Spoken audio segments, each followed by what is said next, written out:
We are still here in Singapore at BlockShow, and I've got another one for you right here.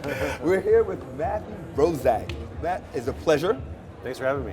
Oh, no, thank you. Can you tell the DLive community a little about you and what you do? Sure. I've been a venture capitalist and a tech entrepreneur my whole career. Actually learned about Bitcoin here in Singapore. So this is a very special city for me. So in 2011, I was chairman of a social gaming company here. And when you're in social gaming, you quickly learn that payment processing, bank transfers, gaming credits, all these things become a core competency really quick. And then somebody mentioned Bitcoin, and I was like, Googled it, looked at it, and I was like, wow, this is interesting. You can mine it, it's like a golden goose. It's like too good to be true.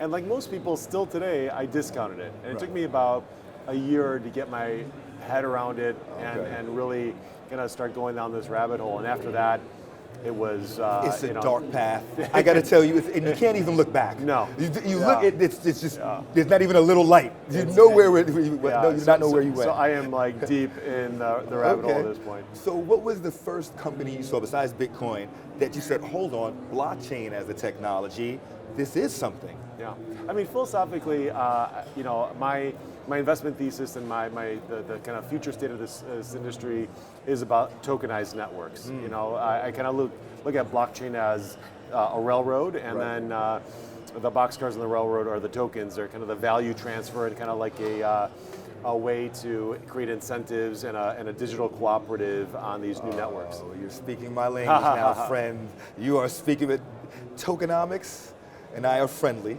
Number one, rewarding for good behavior. Exactly. So we talk about loyalty and rewards, and if folks would understand the history of the loyalty and rewards business, and a lot of communication today has been about history. Loyalty and rewards should be like TNT, just blown up and reset with real incentives, and these loyalty rewards will be as good as cash if it's done right. You know?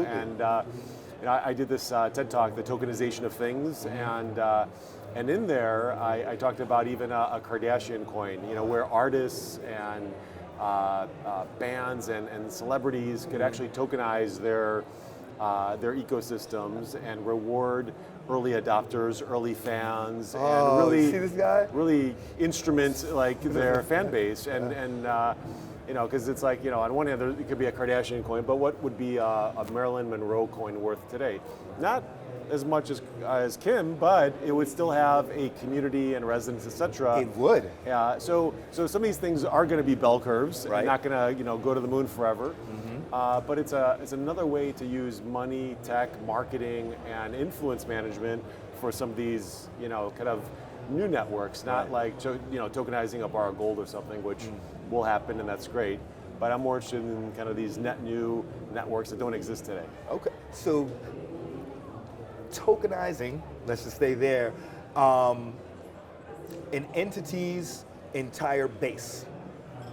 And I'm trying to stay away from just saying a celebrity, their fan base, and their products within. But you brought up a good example because someone, not to fawn or harp on this at all, but let's take a Kardashian-Jenner family and the multiple outlets from the television, if you want rights, monthly subscriptions, products, early releases, right? Hard to find, and all on blockchain, all tokenized, and essentially. And then you know who your influencers are. So if you're launching something, who are my super influencers that could actually help me get to market faster or, you know, megaphone my message or whatever.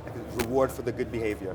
Absolutely, I am with you. So who should be knocking on your door? We have a tremendous audience right now between BlockShow, between Cointelegraph and our DLive world.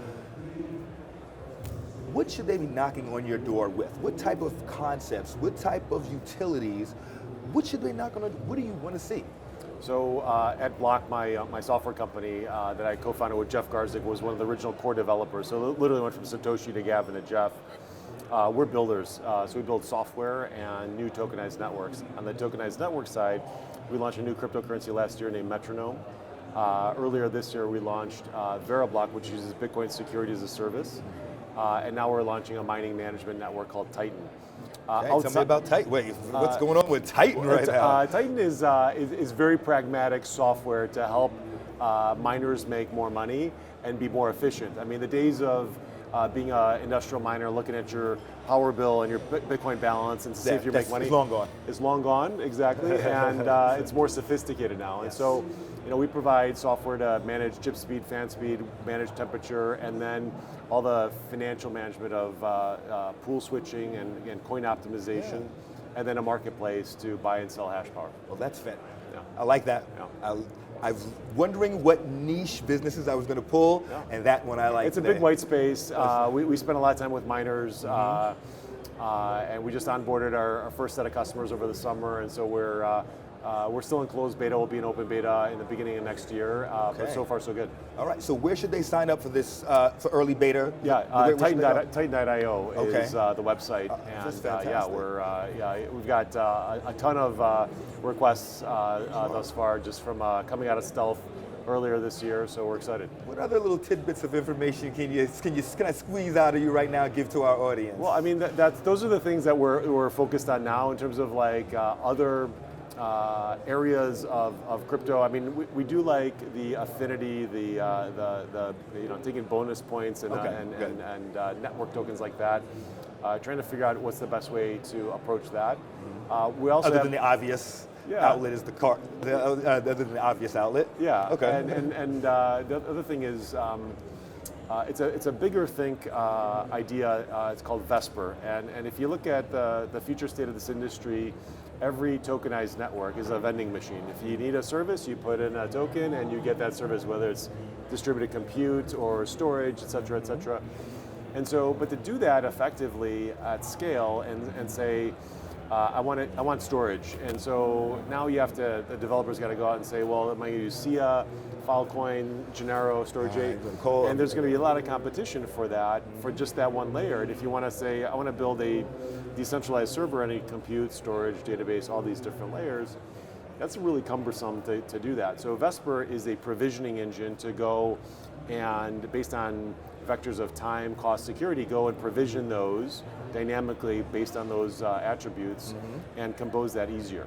And then on the other side, does the resource management. So if you're Filecoin, SIA, storage, et cetera, you are managing some of your inventory and some of the network against this demand. And so I think that provisioning layer for this tokenized future is going to be really important to kind of help curate and provision those things. So definitely you're providing a concierge service. Yeah, I mean, and ultimately it'll be machine to machine. So it's like, machines will just tap Vesper and say, get me this. Wow, that's fantastic. When can we look out for that beta test? We've been building it for the last year, and you'll start seeing some sprouts growing next year. So good. Next year is going to be a big year for Vesper. We'll tune in for that. That sounds very exciting. I know you have to run. I want to thank you so much. But before you do, can you give our innovators, our entrepreneurs, our coders, just a little bit of advice of what you've learned over the past year, let's say, digging into, listening to others, pulling information in blockchain? Is there a little bit of advice you can hand off to them? Simply just be relentless.